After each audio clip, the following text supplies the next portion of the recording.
your opinions. In this republic, we don't turn off your mic. Join us on Bright Republic, weekdays, 8 a.m. Get ready.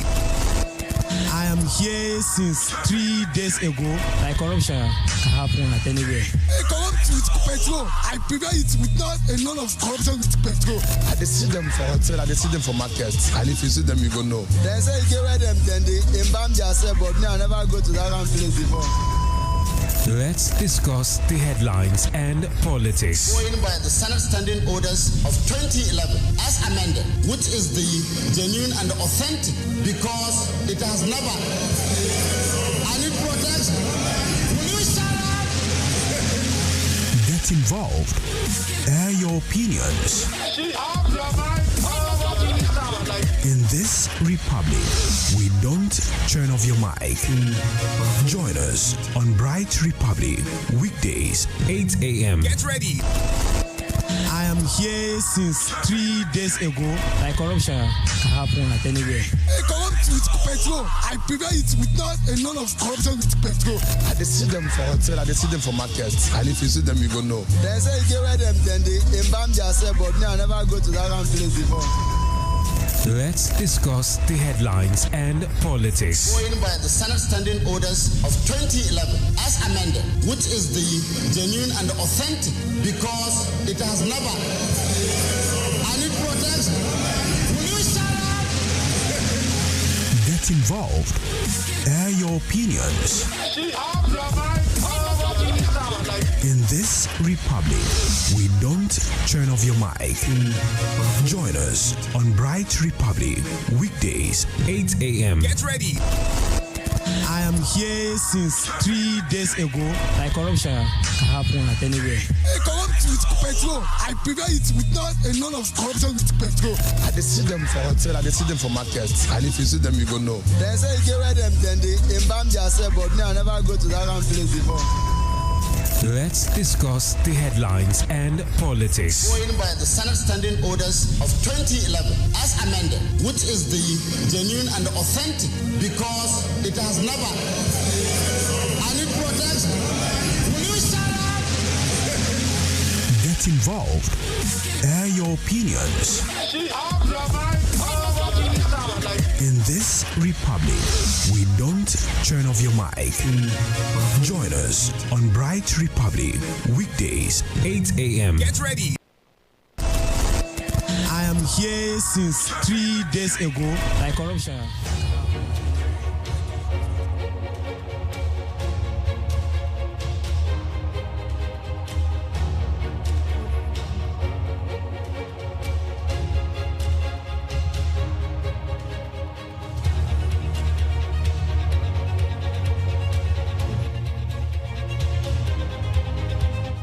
Thank God it's Friday. Fantastic morning to you.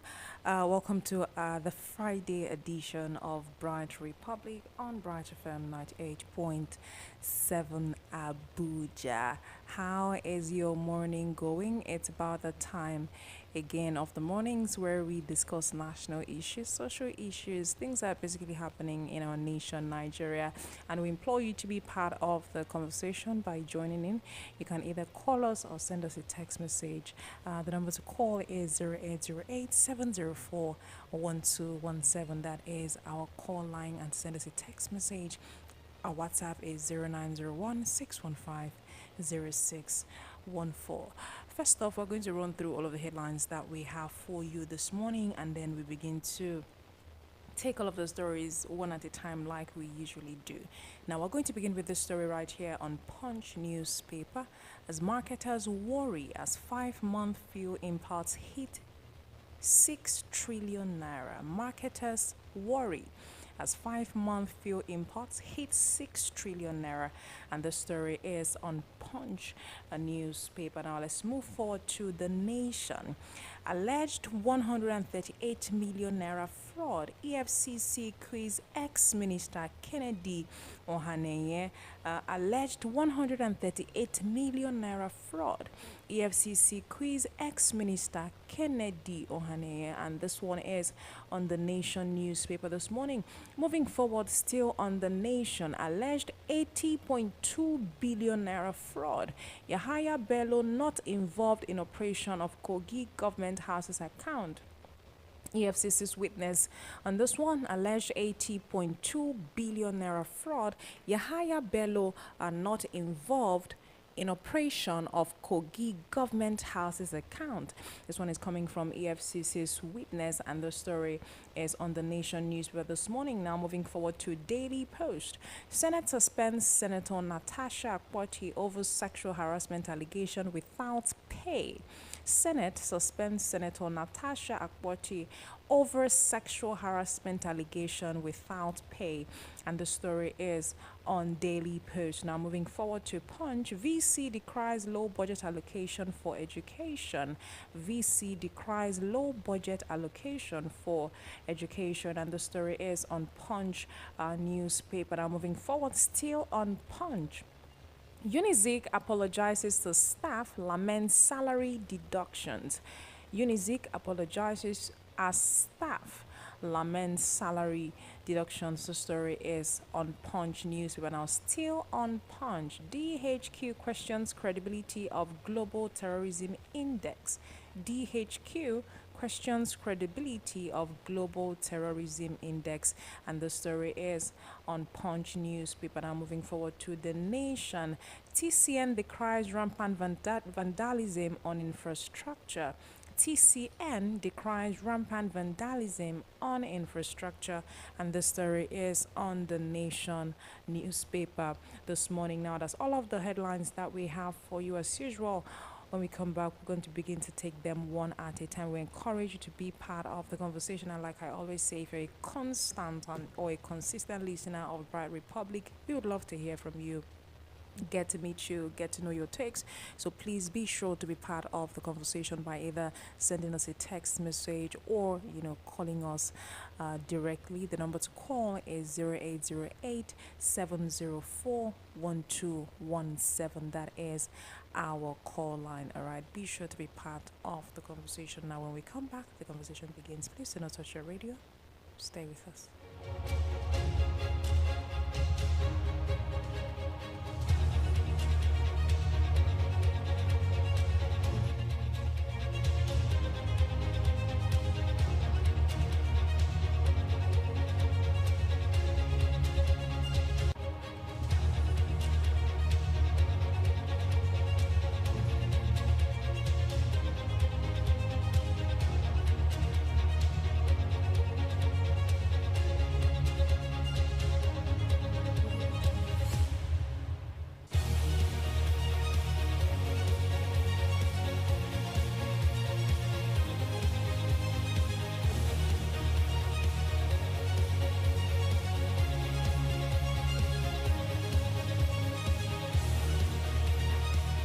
All right, welcome back. This is still Bright Republic on Bright FM 98.7 Abuja, in case you're just tuning in this morning. Now, let's begin with this story right here on Punch newspaper. As marketers worry as 5-month fuel import hits 6 trillion naira. The story is on Punch. Let's look at the details. Nigeria's major oil marketers have continued to import refined petroleum products despite the country's improved domestic refining capacity. According to recent data, 6.38 billion liters of premium motor spirit and automotive gas oil were imported over 5 months, costing approximately 6 trillion naira and putting pressure on the country's foreign exchange. The imported fuel arrived through 4 seaports, with Lagos port receiving the highest amount. The Nigerian National Petroleum Corporation Limited has announced that it has not imported fuel in 2025, relying on local sources instead. However, other major oil marketers have continued to import fuel to bridge the domestic shortfall.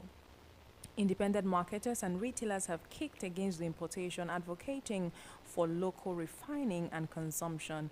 They argue that promoting local content will have a positive impact on the economy, increasing foreign exchange and GDP while reducing unemployment. In contrast, the Major Energies Marketers Association of Nigeria believes that importation promotes competition and drives down prices. Good morning one more time. I'm not in the studio alone. Kebi is right here in the studio with me. Kebi, good morning. Thank you so much for joining us. Good morning, how are you? Very well, thank you. How are you doing, Kebi? I'm good. Thank God it's Friday. You're sounding like, oh, Friday has come. I'm in my resting mood now. Yes. TGIF. TGIF, right? Yes. Thank you so much for joining us this morning.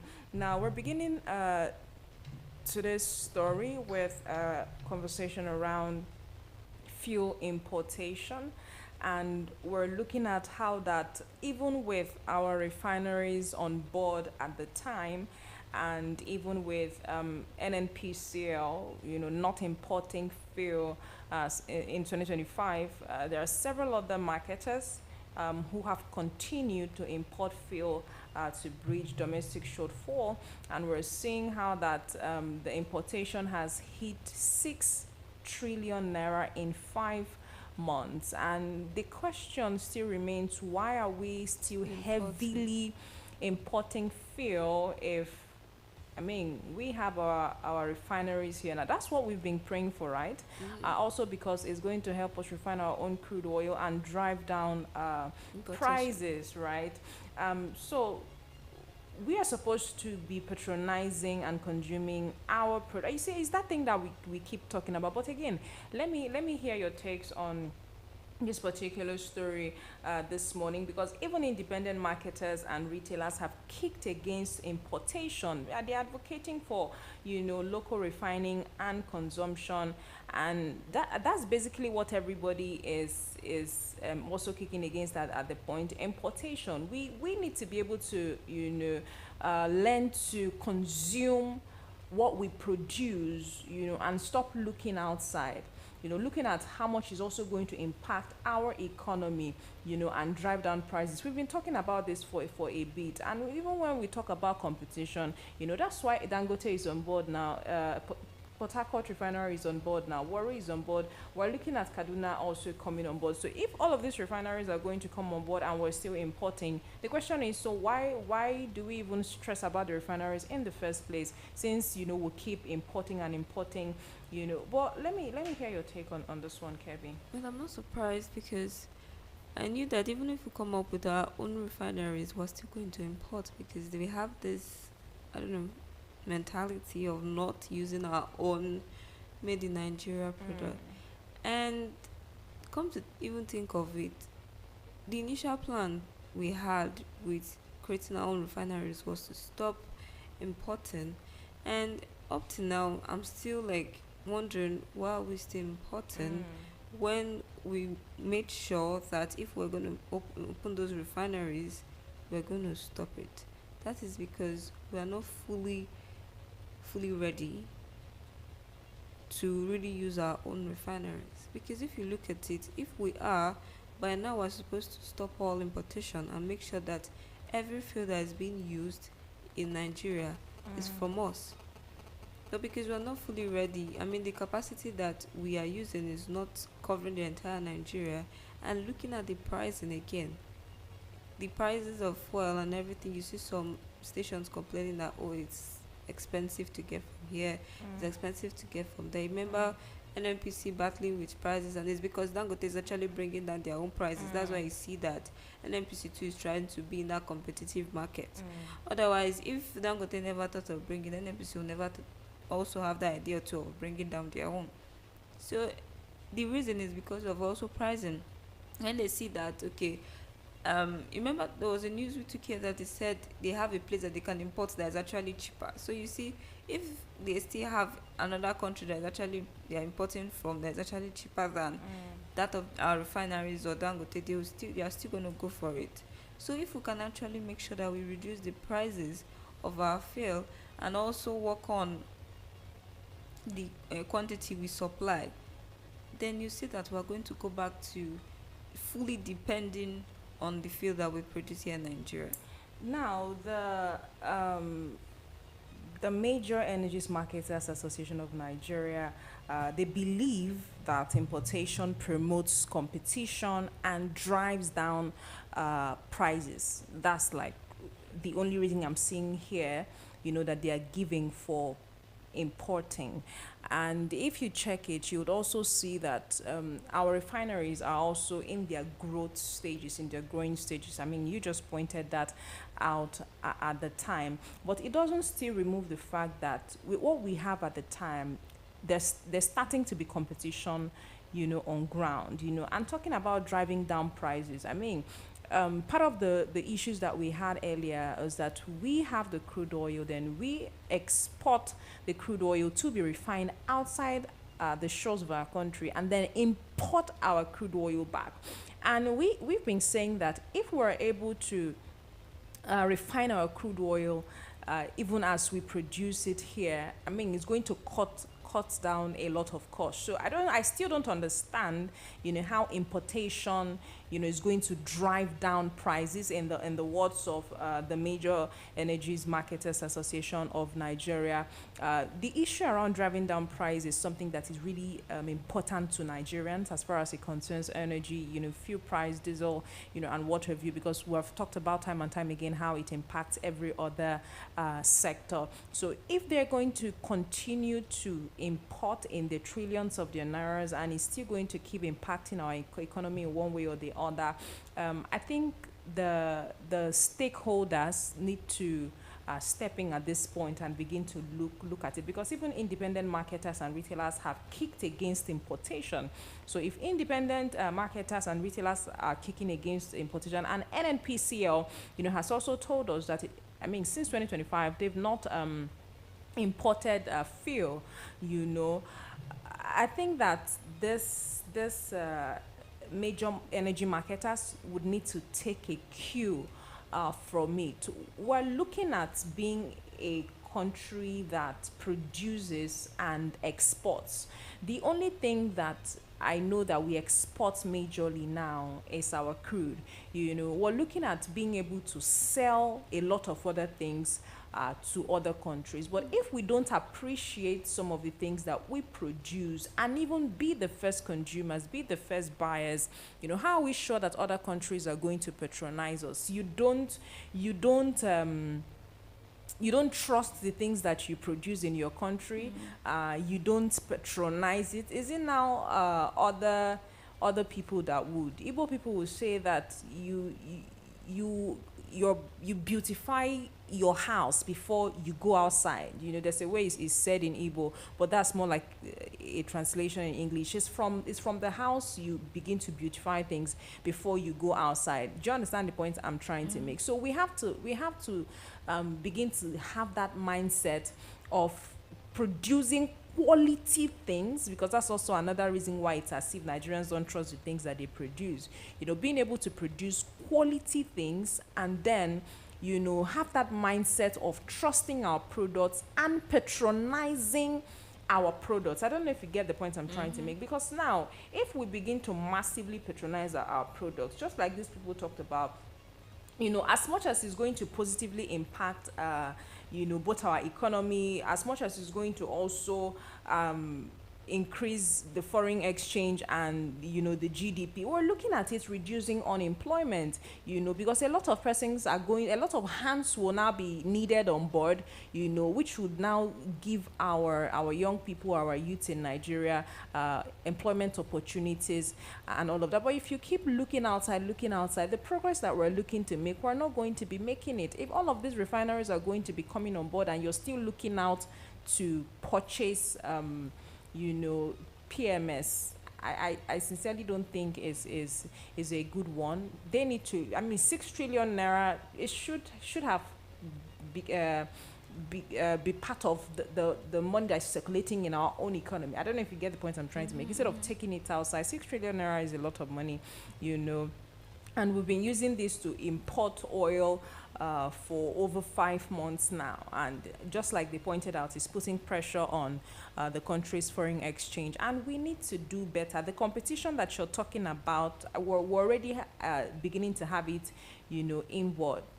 The prices, driving down prices, is something that we can also work around when everybody puts their hands together. So that's just basically my thought on this particular story. The stakeholders would need to come on board to look at this issue and know how to salvage it, because just like we've talked about time and time again, the issue around fuel prices and driving it down, and also the issue around refining quality, PMS for the Nigerian people to, purchase is also something that is very, very important for us as a people. All right. Now, moving forward, Kabia, do you have any other thing you want to touch before we move forward? Just to conclude, Yes. the major thing is they just need to work on the pricing. Once the pricing is okay, you see that we really want to patronize what's ours. And also production, they should make sure that they produce the one that's the capacity that can cover Nigerians. Because I think yesterday news was talking about they dropped the whole crude oil production dropped to 20%, which is not good. Instead of us improving, we're dropping. So if they can make sure that they improve and not drop, but make sure that they improve, then it's actually going to help us, because we really want to make our country grow. We really want to make sure that as we're growing, the masses too are also benefiting. That's the reason why we're making sure that our refineries are working. But if it's not going to be in favor of us, then there's of no use of making those refineries. Then just it's the same thing as us going back to importing from other countries and spending huge sum of money, because this is the same amount. I remember when we started talking of all this petroleum refinery and all of that, this is the same amount we do spend as at that time to import fuel into Nigeria. So if we can actually look for ways to make sure that the price and the production goes in hand, then you see that at least it will come down, the importation will actually reduce. But just so you know, the competition in the Nigerian refinery market is still not enough. I feel you.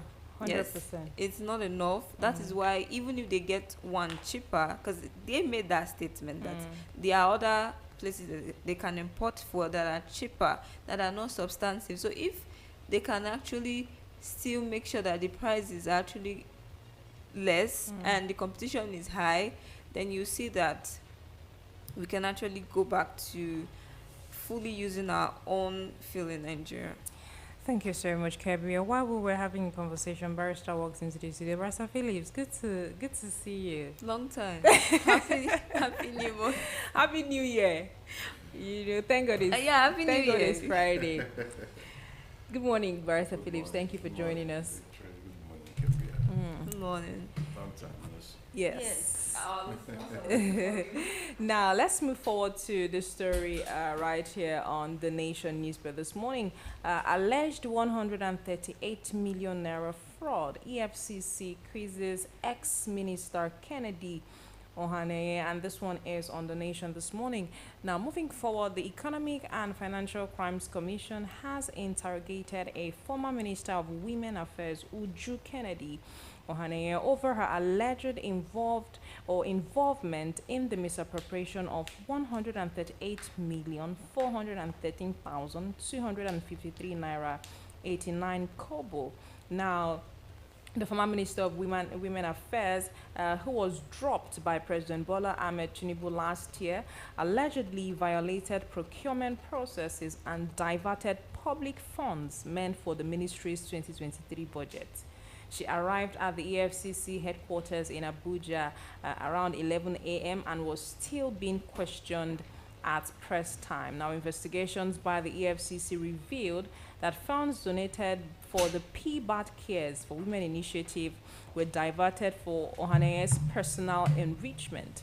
The former minister has not been admitted to administrative bail, and detectives are considering other clues as part of the ongoing investigation. This is not the first time Ohaneye has faced allegations of misappropriation, as a House of Representatives committee invited her in July 2024 over an alleged 1.5 billion naira debt owed to contractors. The House Committee on Women Affairs and Social Development alleged that the ministry awarded contracts not included in the 2023 budget while funds were diverted. The Independent Corrupt Practices and Other Related Offences Commission, that's the ICPC, was also probing the ministry over alleged misappropriation of funds. Ohaneye had previously denied the allegations, claiming that she was not under investigation. However, the EFCC's interrogation suggests that the investigation is ongoing. I think that we have another story on misappropriation of funds, so let's just look at it so that we'll talk about the entire the both stories together. Now, right here on The Nation still, alleged 80.2 billion naira fraud. Yahaya Bello not involved in operation of Kogi government houses account. This is coming from EFCC's witness right there. Now, the Federal High Court in Abuja has heard that former Kogi State Governor Yahaya Bello was not involved in the operation of the Kogi State Houses Bank account in the United Bank for Africa. Now, according to Mrs. Abimbola Williams, a compliance officer with UBA, Bello's name did not appear in any of the withdrawals made from the account, nor did it feature in the account opening documents and statement of account. Williams, who was testifying as the second prosecution witness in Bello's alleged 80.2 billion naira money laundering trial, identified 3 signatories to the account, including Yakubu Ismail, a former permanent secretary.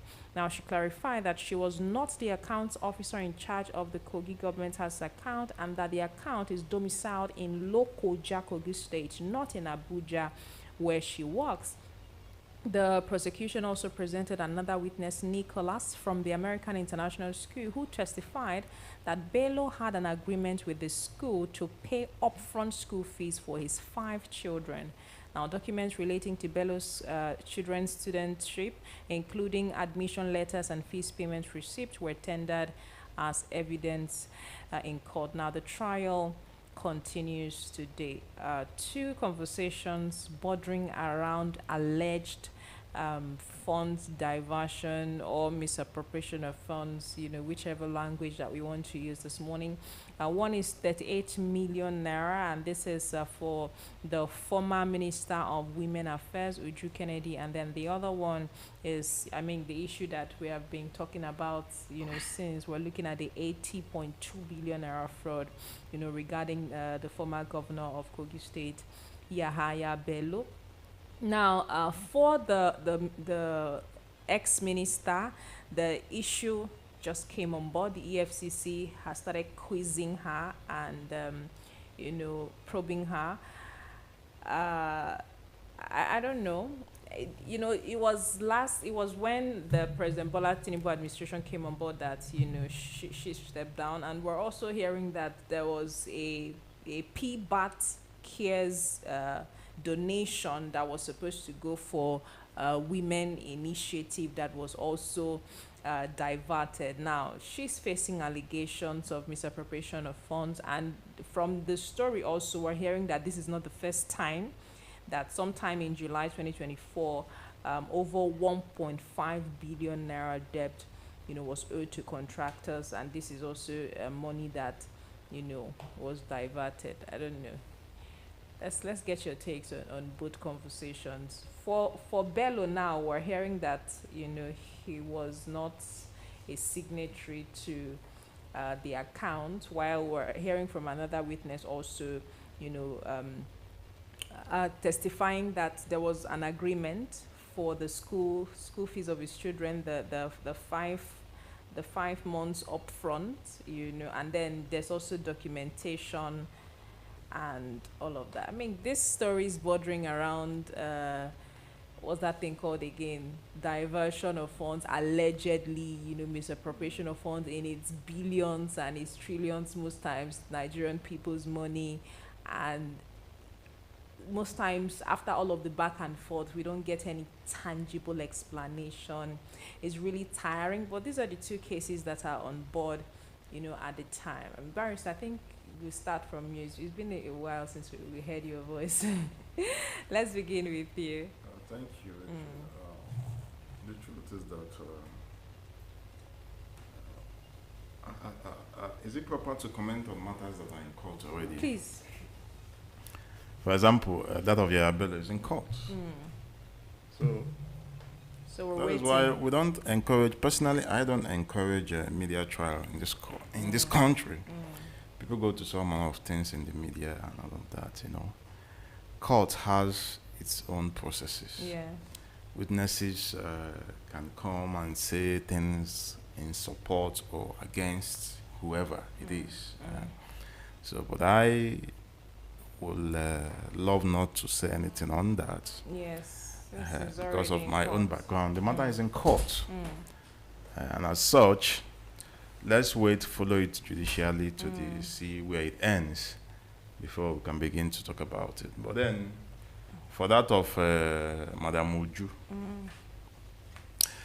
for politicians and then political appointees, and for people in her caliber, and as a general mentality of this country, if you've not gone to EFCC or ICPC, you are not a big man yet.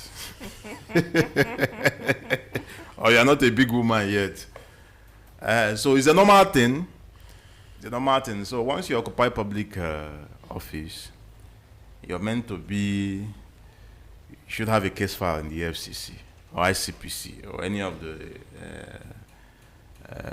corruption fighting agencies. So, but it also speaks to the level of integrity that our people who are in office, they have. There are some jokes people make. They say, hustle low, make EFCC not come carry everybody for your compound, leave you. So that's the mentality we have. Make it first. Just imagine. Whatever happens, we can sort ourselves out. It out. And at the end of the day, So for the person who EFCC leaves, is a poor man. It's a poor person. Who will not be identified? Who will not be identified? Who nobody identifies with? You see that we no longer value integrity as a people. No, we don't. At all. That's where I'm pointing at. We don't. We don't value integrity. We don't value honesty. We don't value accountability. And honestly, that is that's the major cause of the very big problem we're having in this country, whereby all we look at is what you have, what do you have, the quantity of money you have, the quantity of property you have. You don't look at the value, the morality. That is decaying. But what is trending now and what gives you value, what makes you valuable, is the amount of money you have and a quantity and the number of properties you have, how large you live. Moral is gone. You understand? That's a problem. I want to ask a question.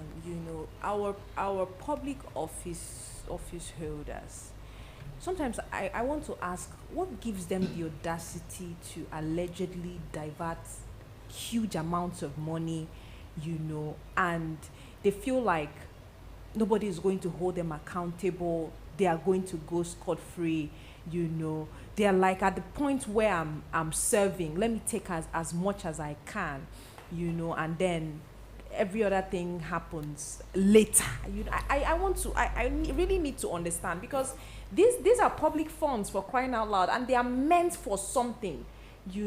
I sincerely don't understand the psychology behind always going in with the mentality to divert funds.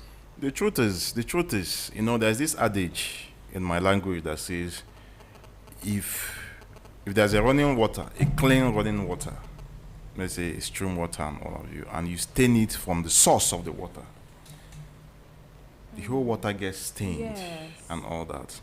So when you are, for example, you're running an election, I've said it here over and over again. You're running an election and people come They want money before they will vote for you. You buy votes, you spend all the monies. INEC takes money because before you win an election in this country, you must make provision for INEC. Who you be? You must. It's a norm. It's a norm. Political parties will extort you. So where are you getting all those monies from? And this is a country that is rich. This country is rich. And then when you do all of those expenses, you get into office. You expect not to. So that it is what it is. And the system encourages it. Not only in politics or when it comes to political offices and all of that. In all spheres of life and all that. Look at the girl that was rusticated for the Unizik girl now. Okay, she's been expelled, right? And people are trying to, help her get admission somewhere else, assist her, instead of cautioning her, okay, this is what you did, this act, so that maybe she will be a changed person. But you see, the Gen Zs are encouraging her. Actions have consequences. But look at people are encouraging her. People are even coming to turn the story, and all of that, things like that. So it applies in all spheres of life, everywhere, especially this generation. And that is how it will continue to worsen. The next generation will be worse, and all of that. So it is what it is, and it's a societal vice, and then unless we begin to correct our mentality, change, and it's a personal thing. You can't force anybody to change or do whatever. It's a personal thing. So that is it. So Madam Uju should enjoy his stay there, and then find a way to get around it, because those EFCC officials are all corrupt. You give them their own, they will free you. That is what it is. I don't think we'll say that outrightly. No, now I know. I've been there. I know as they be. But it's still allegedly. Yes, allegedly. Yes, allegedly. We can't also say that they are all bad eggs. Do you understand the point I'm trying to make? There might be some persons who are not following through with the rules, but I mean, we should also believe that there are people who are going through with the rules and standing upright to serve the people of Nigeria. Let me now tell you one thing that happens in the FCC. If you're a big man, you're a governor, former governor, you come to the FCC. They did it to Willie Obiano, former governor of Anambra State. You'll be there. The man was on Bossa. He was arrested, was on Bossa, and they videoed him. They showed him, say, if you don't bring money, we will post this in. Apparently, the man didn't release money. They released that video on social media. Once you come there, you are coming there, they believe you've stolen. You are coming there to vomit their own percentage. And once you settle them, you have soft landing. And there's even... They should come and arrest me. There's even a clause that has given them kind of free hand to negotiate this thing very well. Plea bargain, Abi? Plea bargain. You go plea bargain and you want... I am only saying allegedly because no one has taken any EFCC officer to court, and then court has not judged that any of them is corrupt. But with what is plain, we can insinuate that, yeah. And even aside, in the first place, why we are right to point accusing fingers, something that we know, something that is out there in the public, in newspapers, that okay, so person has embezzled so money. He himself know. We all know. But what do we get to hear? Someone who is worth billions of naira and has also embezzled billions of naira. That person come there, they take him to court, they say they give him bill of just 500,000 naira. What is 500,000 naira to that person? So when you look at all these things that is playing around, tomorrow you see that person walking freely on, and then even having handshakes with the judges and all, you begin to wonder, are these people, are they now toothless bulldog, or they can still bite? The only venom they have is to come on the media to threaten that wherever you go, we have our attention is on you and we'll pick you. But by the time the threatening is heightened like that, maybe.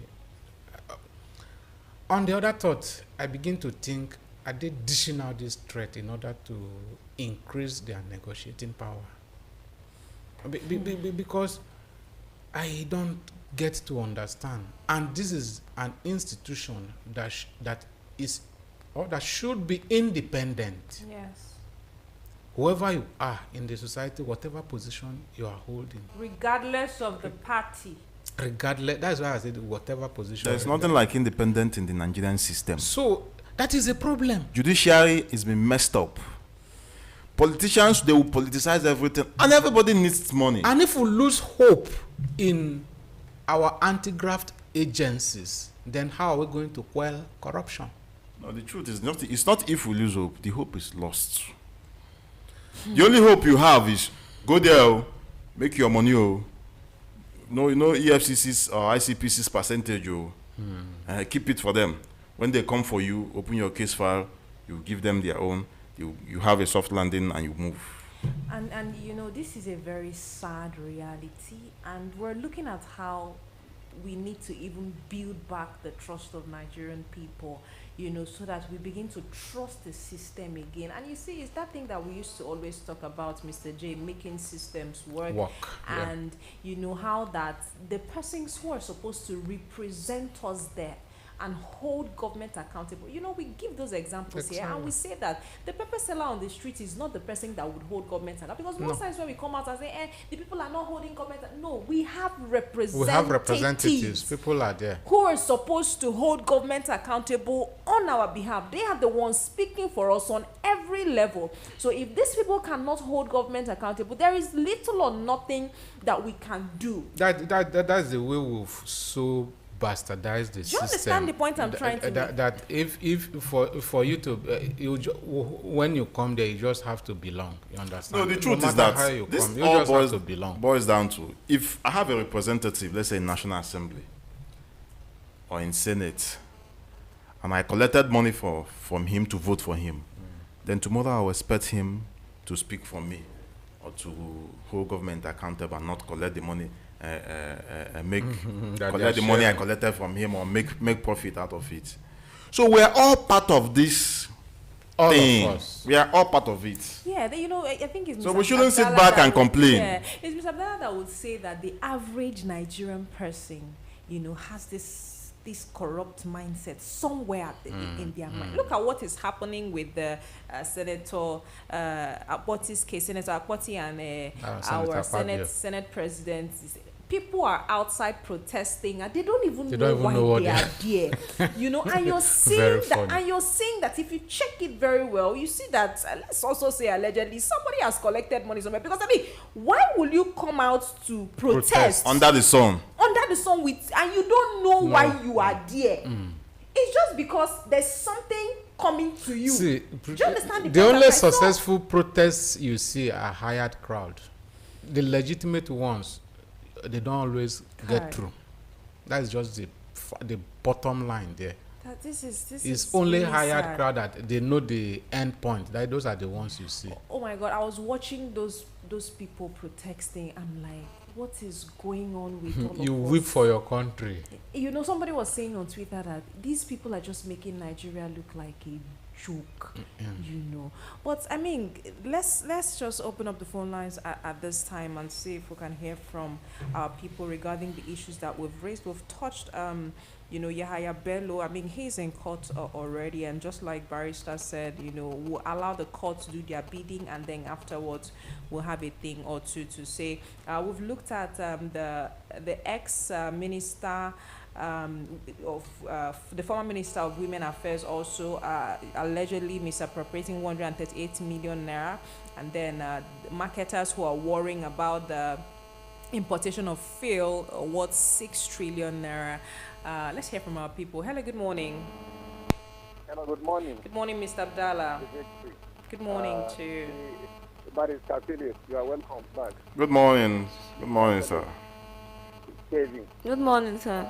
May God continue to strengthen you. Amen. And give you the ability to scrutinize and actually analyze the headlines to the best of our understanding and to the best of your ability. Thank you. May God continue to be with you. Amen. You see,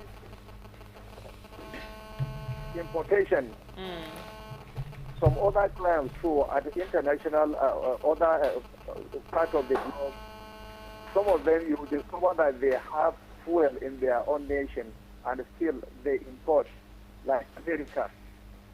So I think importation will bring about less cost in the country, in Nigeria, so that the ordinary man on the street will understand that fuel has come from fuel. Hello, Mr. Abdallah, are you there? Yes, I'm here. Oh, Can you okay. hear? Yes, I can hear you now. Yes.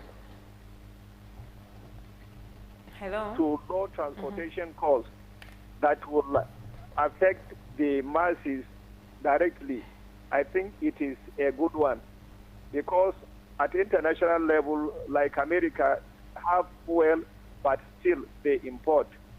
That is not bad.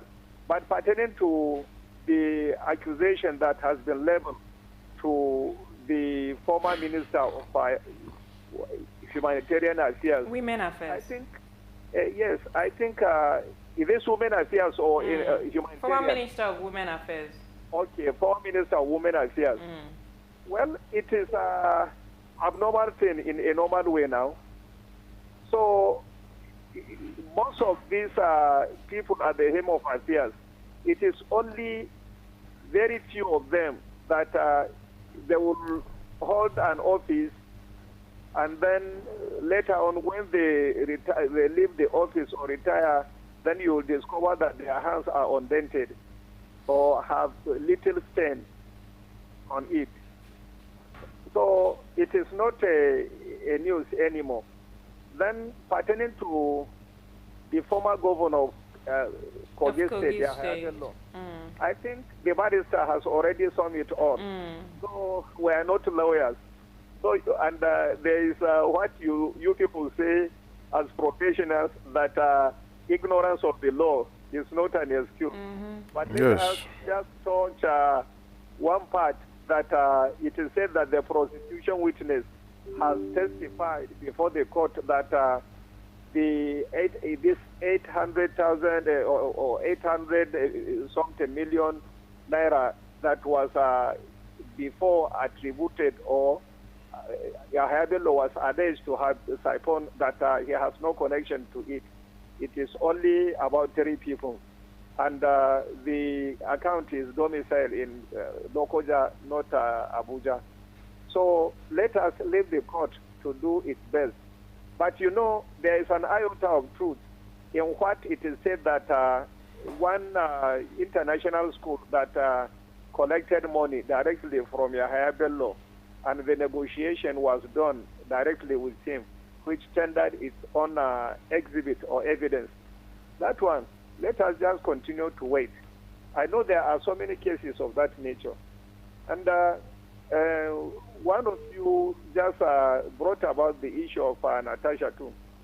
That is, you know, before she left the chamber, the National Assembly chamber, she said that injustice can never be sustained indefinitely. It is true, because if you discover from the beginning, I think it was yesterday when it is said that it was Mr.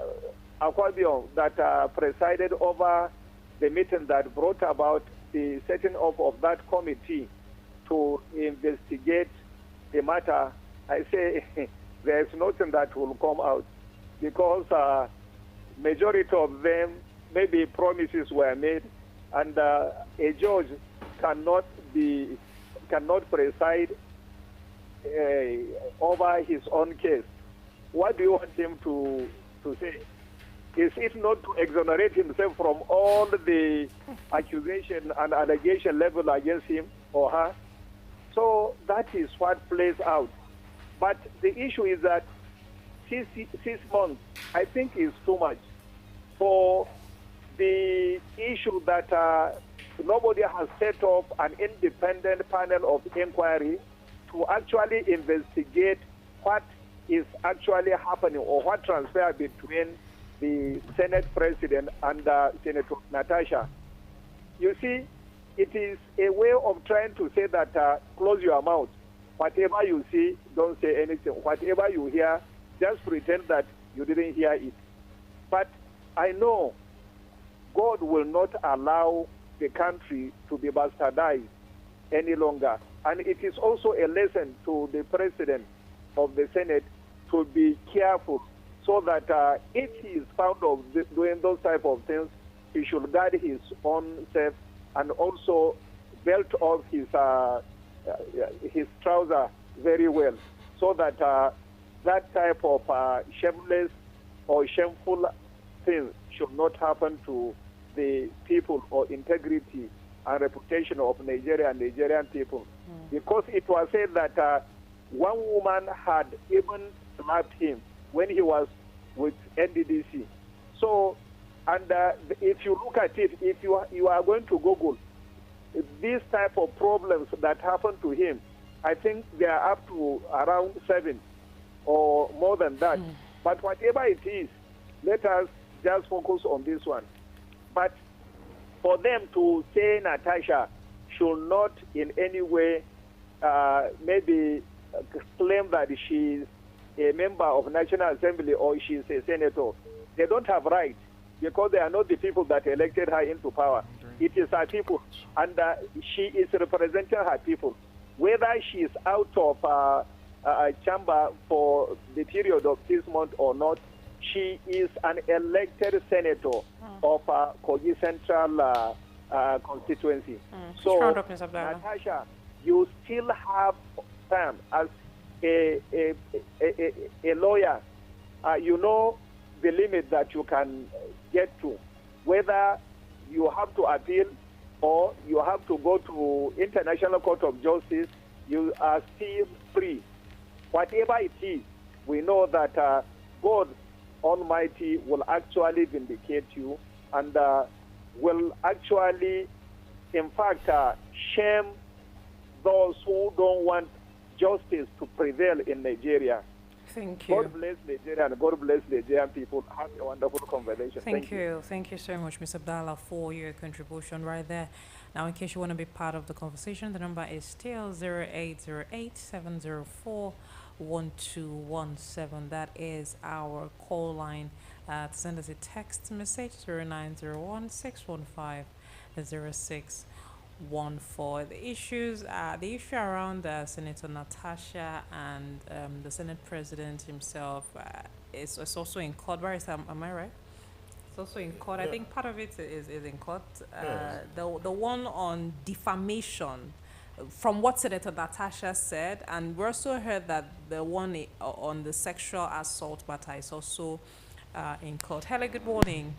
Hello, good morning, Victory. Good morning, Mr. John. Good morning, Mr. John. Good morning. Good morning, my brother. brother. In the studio. Good morning. Good morning. Barrister. Sir? Now, for only Nigeria, person to set his hand for himself, mark himself. He never ever see person set his hand for himself, tell himself. You understand me? I can hear you, sir. Now, first thing, neither they achieve. Hello, Barrister. Mr. John, are you there? Mr. John, can you hear me? Your line is breaking. I can hear you now. Okay, fantastic.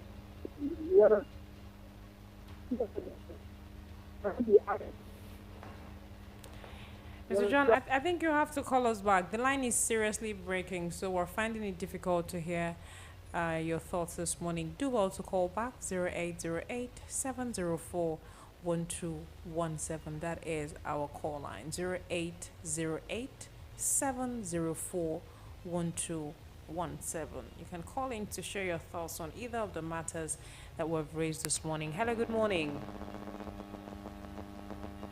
Hello, good morning. Can you hear me? Can you hear me? Can you hear me?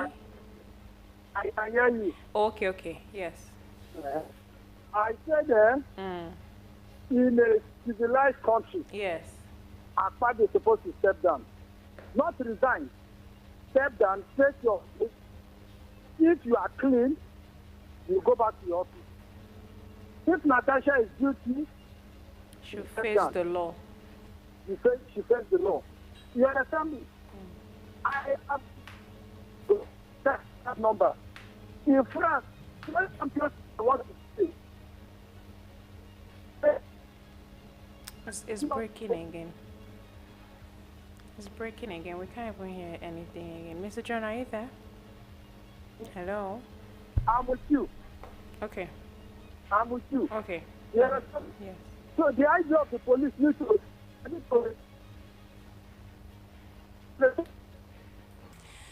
The line is seriously breaking. I don't know, maybe you move a bit from where you are.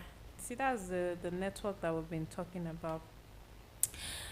Let's keep it coming. Let's see how much more calls we can take before we move forward to the next set of stories that we have for this morning. 0808-704-1217. Now send us a text 0901-615-0614. I think that the issues that are even really very important to me is the issues around misappropriation of funds and how that... Okay, let's get this one. Hello, good morning. Hello, can you hear me now? Yes, yes. This is Mr. John calling back. All right. So, you're supposed to step down.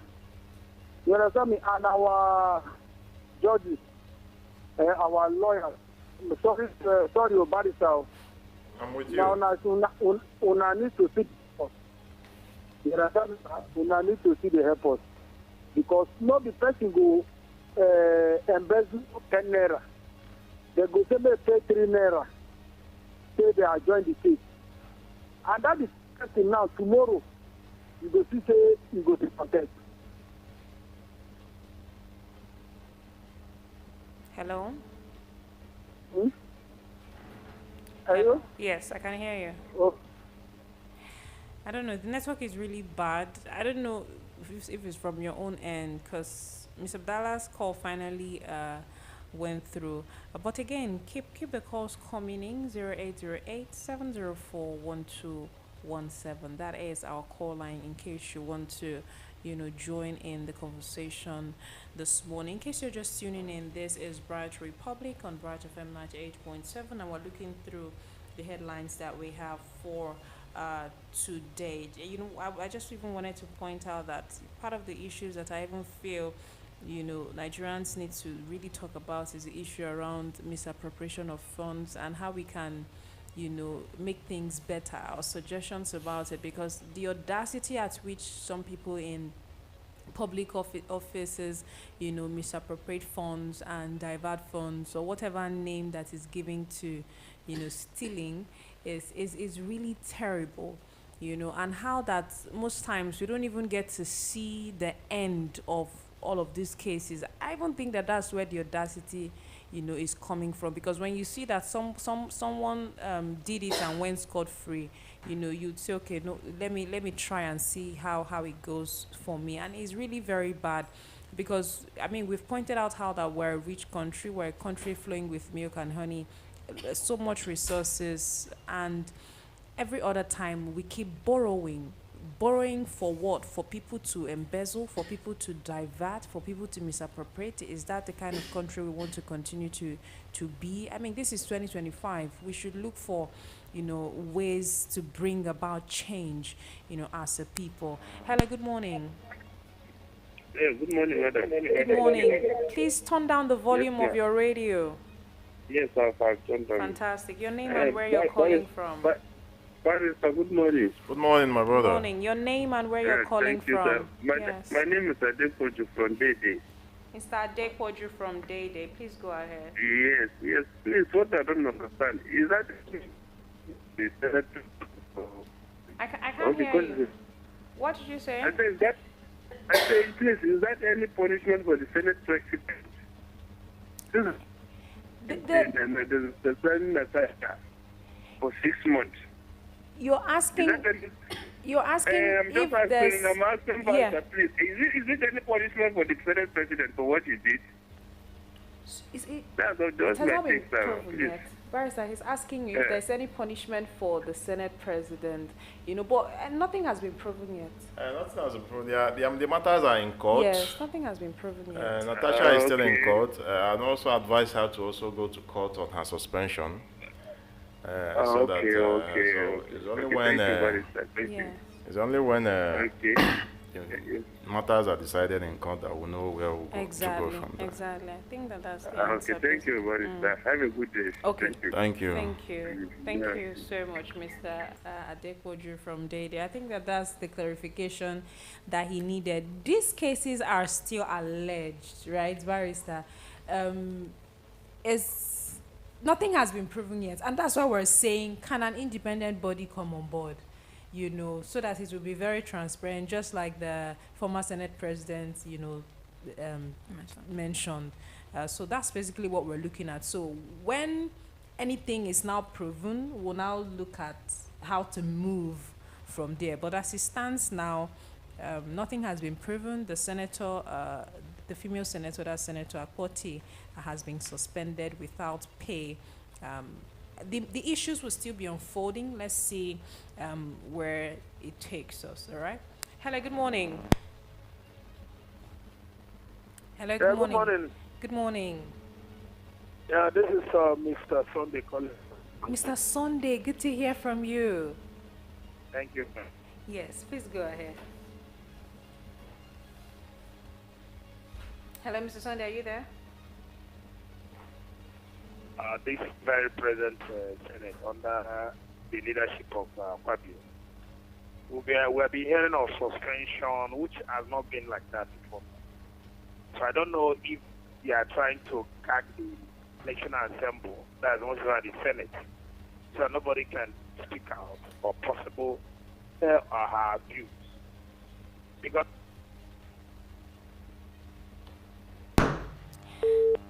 So sorry, Mr. Sunday. I think that we lost you right there. Maybe what we'll just do is go on a quick break, and then when we come back, we'll look at how to move forward. I don't know what network is doing to us this morning, and we have a lot of calls. Our phone lines just buzzing, and let's just go on a quick break. We'll be right back. So, does the radio stop when you get into a car accident? Or are you just sitting there like, I'm a savage, yeah. Classic, Let's go. What up, man? It's Sierra, that's right. Yeah, it's your boy Chameleon. Yo, what up? This is Big Snoop Dogg. Hi, this is the Pussycat Dolls. Music, please. Watermelon sugar high. I got hands for, I get bands for. Hey, this is Carrie Hilson, and you're listening to Bright 98.7.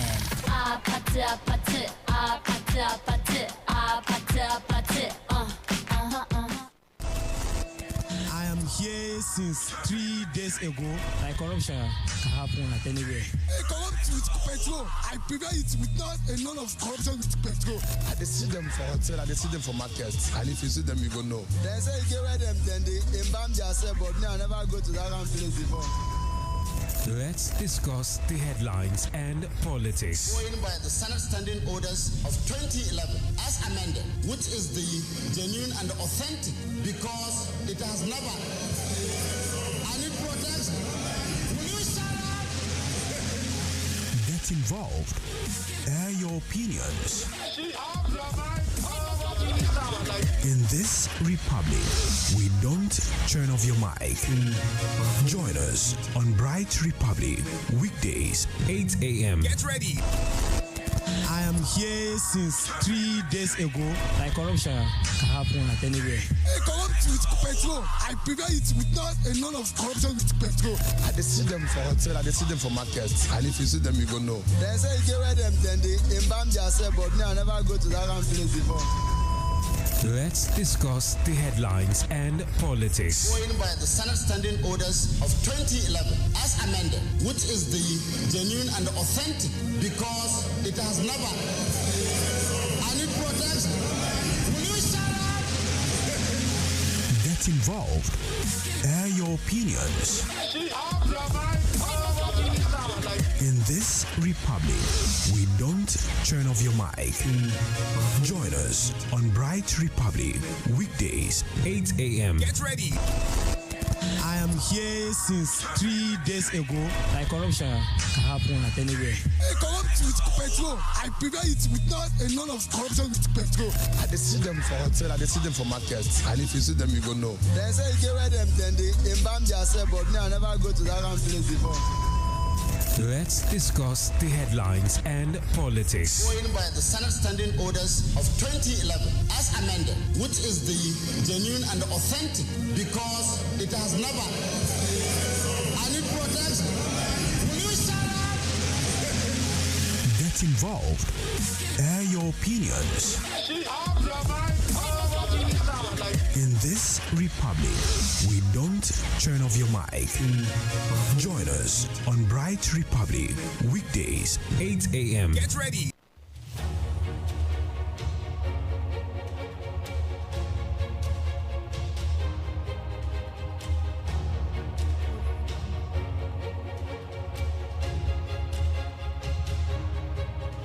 All right, welcome back. In case you're just tuning in, this is still Bright Republic on Bright FM 98.7. Now let's move forward to this story right here. It's just basically an update on what's been going on so that you just follow the story. On Daily Post right here, Senate suspends Senator Natasha Akpoti over sexual harassment allegation without pay. Now, the Nigerian Senate has suspended Senator Natasha Akpoti for 6 months due to her alleged violation of Senate rules and her dispute with the Senate President Godswill Akpabio. The suspension was announced after the Senate Committee on Ethics, Privileges and Code of Conduct presented its report, which found Akpoti guilty of bringing the presiding officer and the entire Nigerian Senate to the public.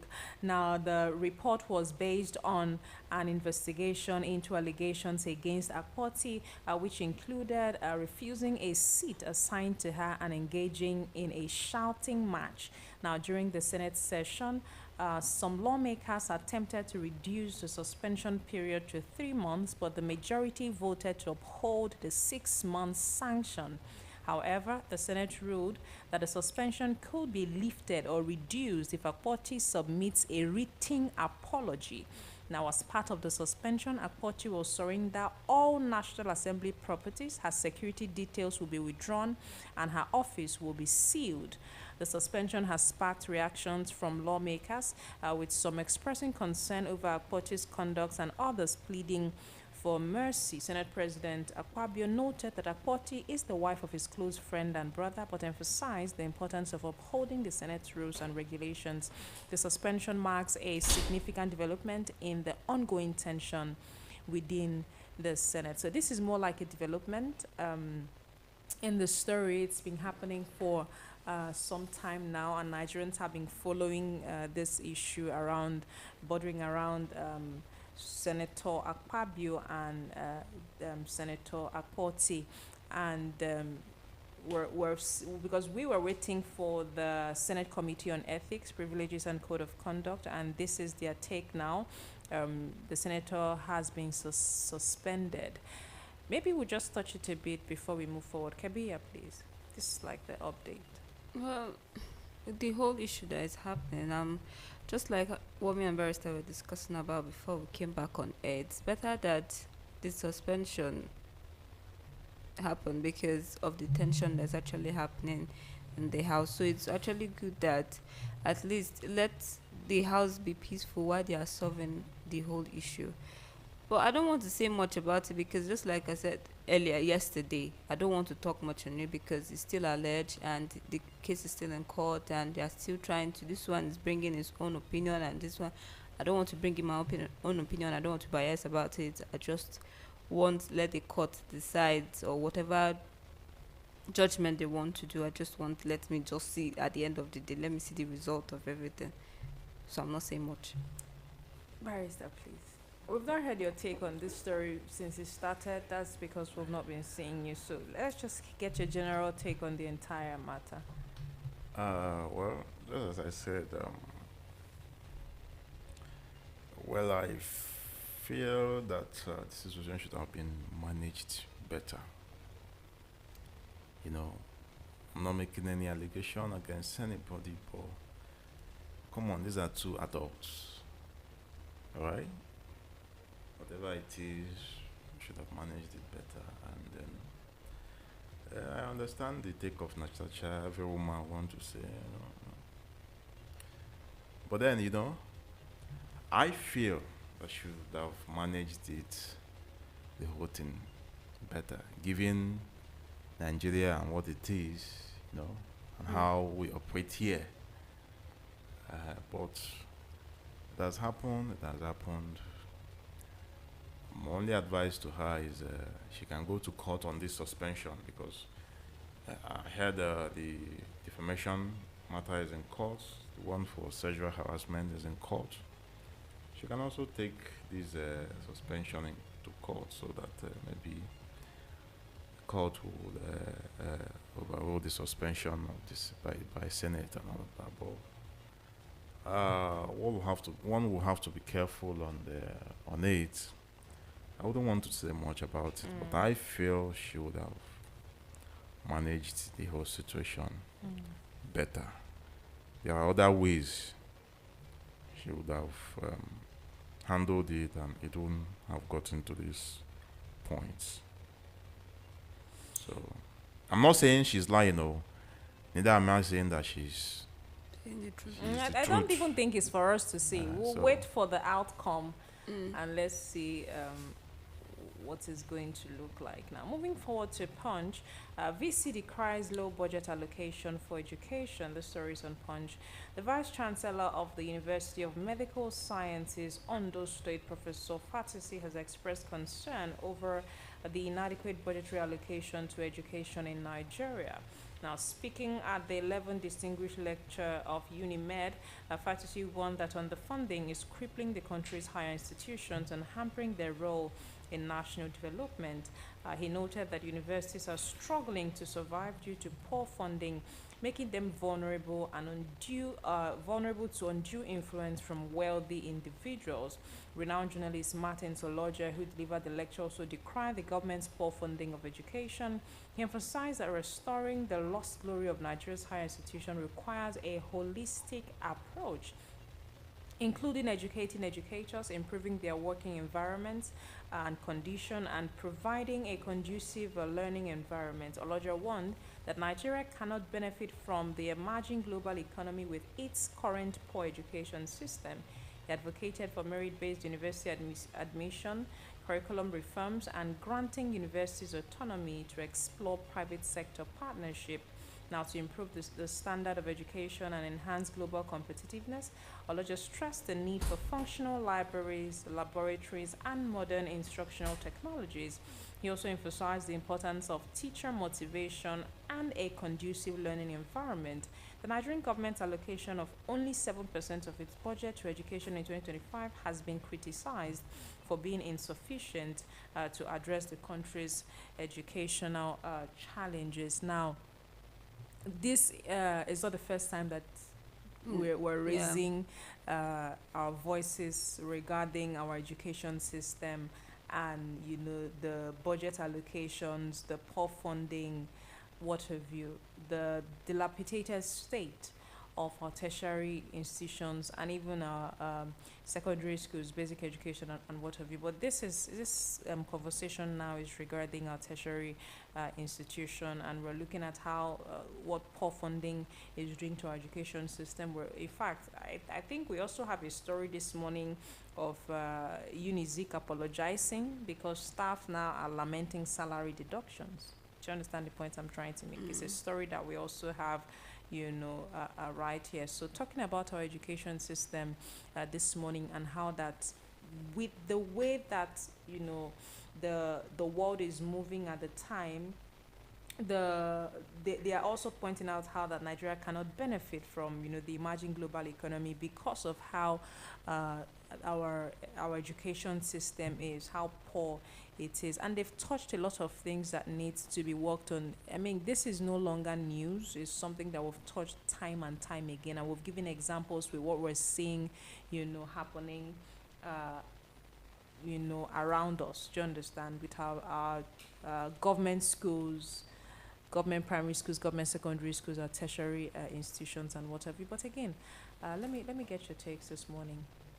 Well, this is not the first time we're reading something like this where VCs are coming out to complain that the budgets allocated to education is actually low. This is to say that they do not prioritize education anymore in Nigeria, because looking at other countries, you see how they invest more in the education sector, so that they know that, okay, we're investing into our children and all of that. But you see in Nigeria here, it's like every day it's getting, the education sector is just getting poor, the way they are handling it, the budget they are giving and all of that.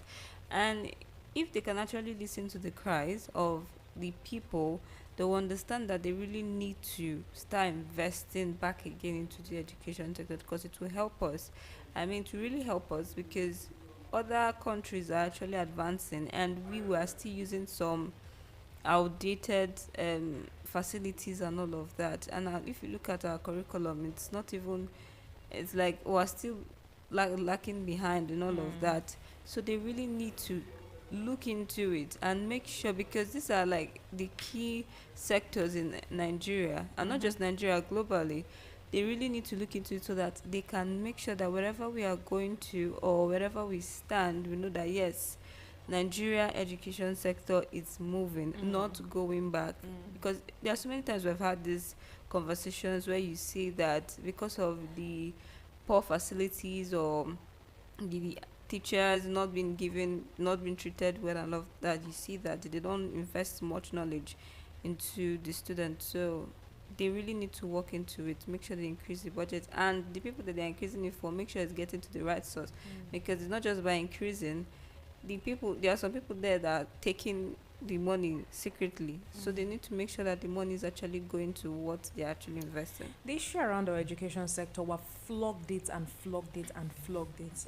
If the people we're talking to are actually listening, we should have started experiencing change in our education sector. And every other time it comes up, I mean, our own job is to just, implore the government to do the needful so that our children will get, the quality of education that would enable them to compete with the rest of the world. I mean, that is what we are asking, both from the basic level, upward.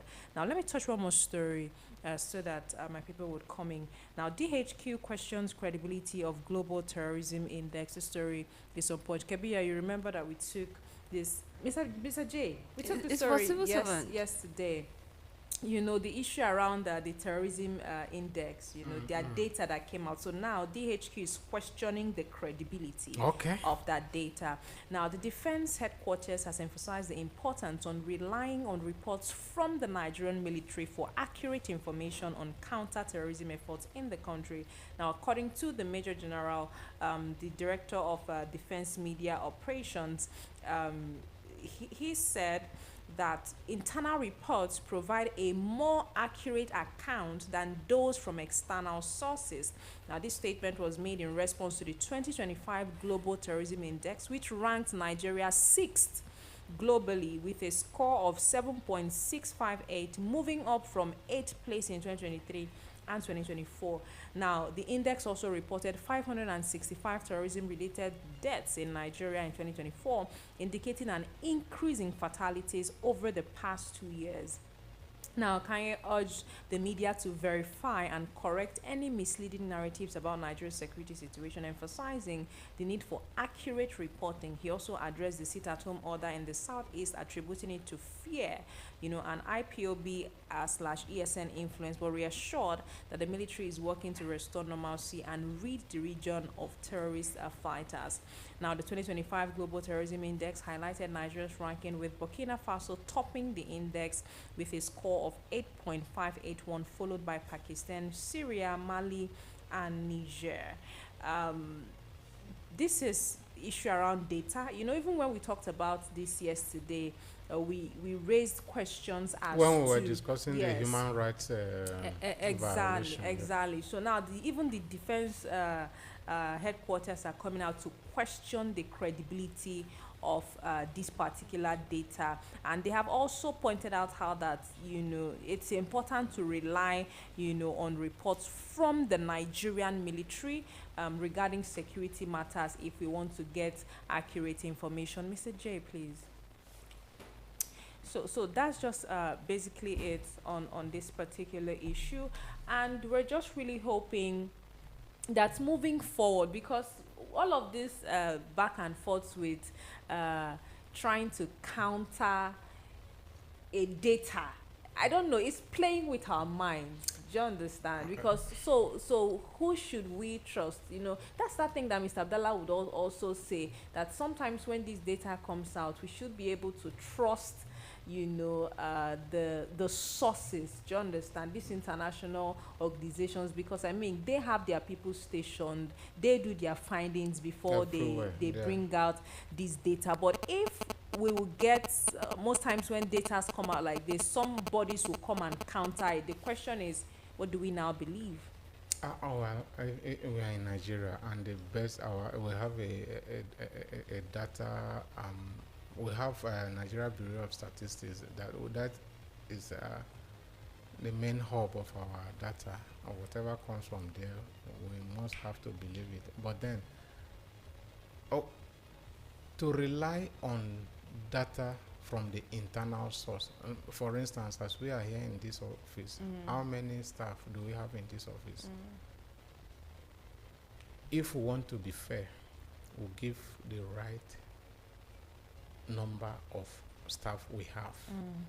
But if we want to compromise, maybe we'll gain something from increasing the number. We'll say we are this. If we gain something from a reduced number, we'll say we are that. Still internal. But when an independent external body comes in, you have to give the right figure. So just this question you asked, we are in between. It is, if you want to rely on the internal, definitely internal they have the right figure. But the thing is, will they give us the right figure? That is where the question is. Because you've seen maybe during riot, you can on your own count 1, 2, 3, 4, 5 people. You count on your own and you see about 20 dead bodies. But what you hear in a report is that about 5 fear dead. You understand?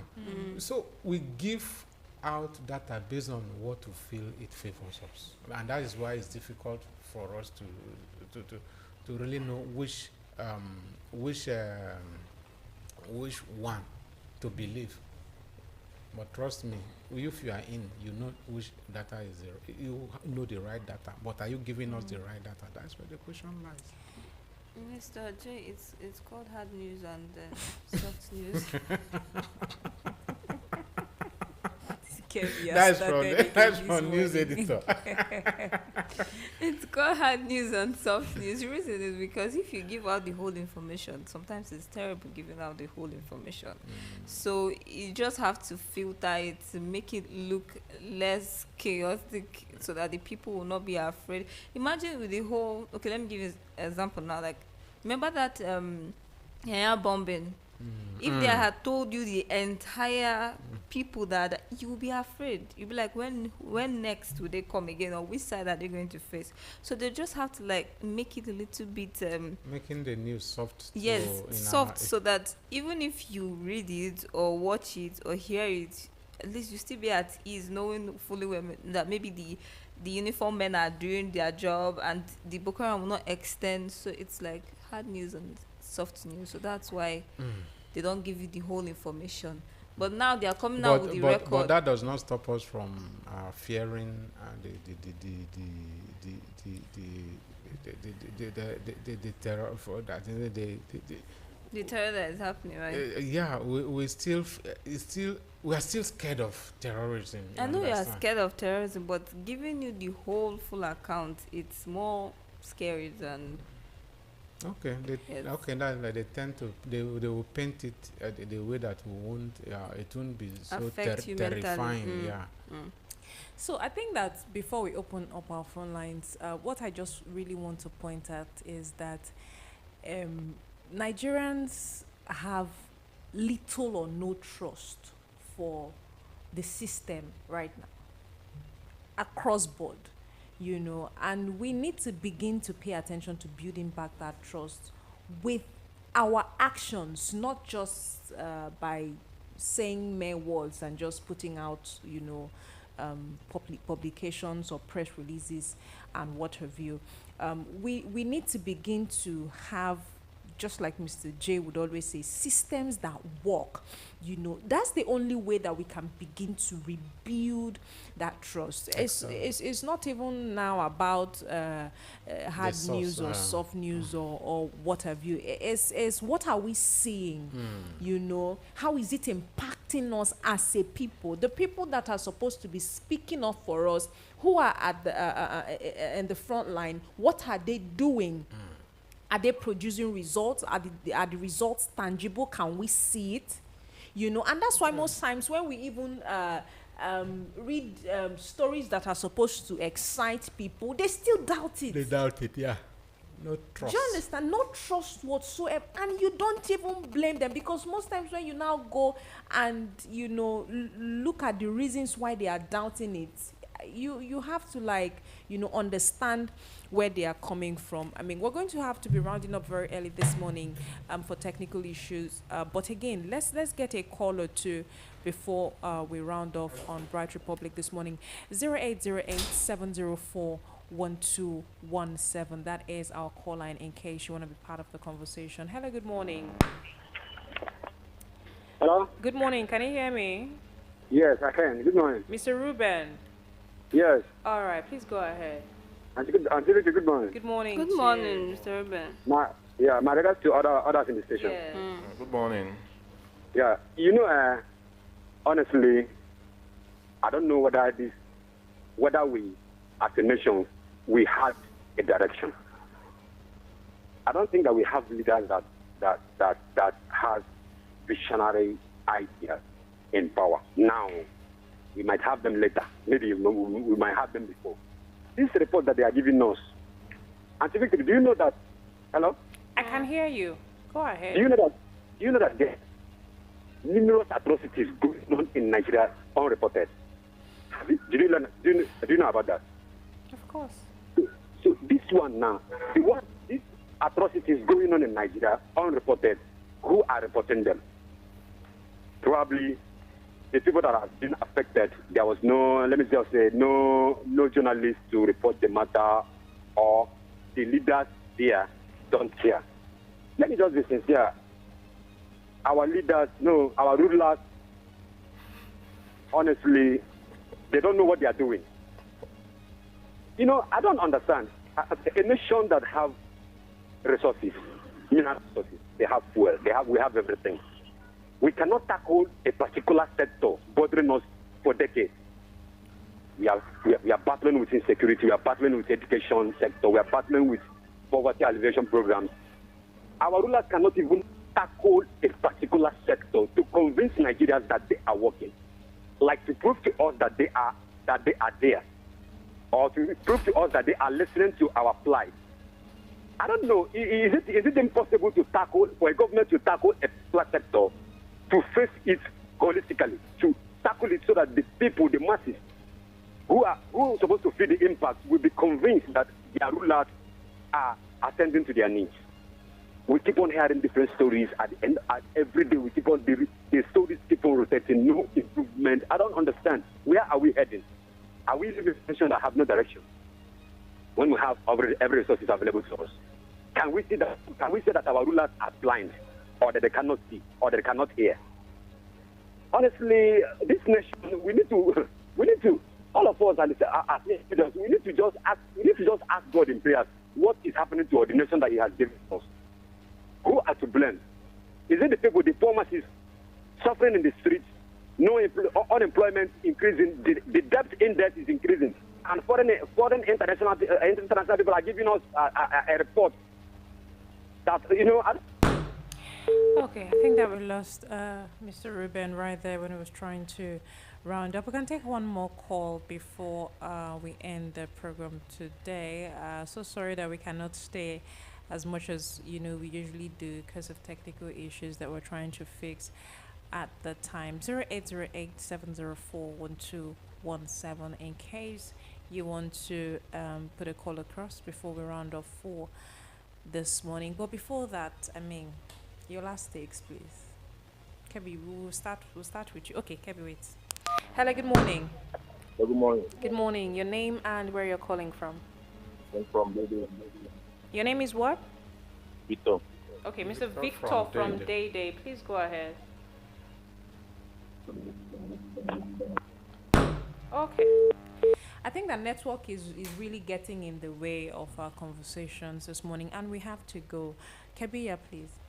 I don't have much to say other than our leaders should try and make the right decision to make our country great. Mr. J. Well. I think I know what you want to say.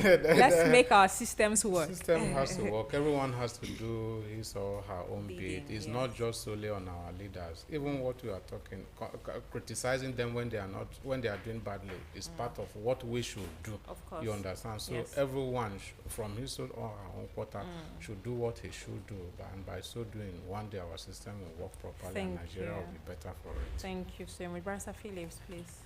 Let's promote honesty and accountability and find a way to change our mentality for this country to work. Fantastic. I think for that all of us. Yes, I think that's where we're going to be ending in this morning. Let's promote honesty. It's very, very important. Thank you so much, Mr. Phillips, Barrister Phillips. It's so good to hear. I hope that we're going to see more of you this year. Fantastic. Thank you so much, Barrister, for joining us this morning. Thank you, Mr. J and Kebiya. Shout out to you guys. Now, to all of our callers for the morning, Mr. Abdallah was our first caller for the morning. Thank you, Mr. Abdallah. Thank you, Mr. John. Thank you, Mr. Adekpoju from Day Day, first time caller. Shout out to you, Mr. Adekpoju. Thank you, Mr. Sunday. Good to hear from you after a long time, Mr. Sunday. And network not even congruous here. You were so sorry about that. Hopefully next week. Mr. Ruben, thank you so much. We appreciate you. Mr. Victor from Day Day was our last caller for the morning, but the network, didn't let him pull through with this conversation. And I think he's also a first time caller. Mr. Victor, please be sure to call us back, when we return next week. We're so sorry that we have to go at the time because of technical issues that we're trying to fix right now. Thank God it's Friday. Please make sure that you have a fantastic weekend ahead and stay safe out there.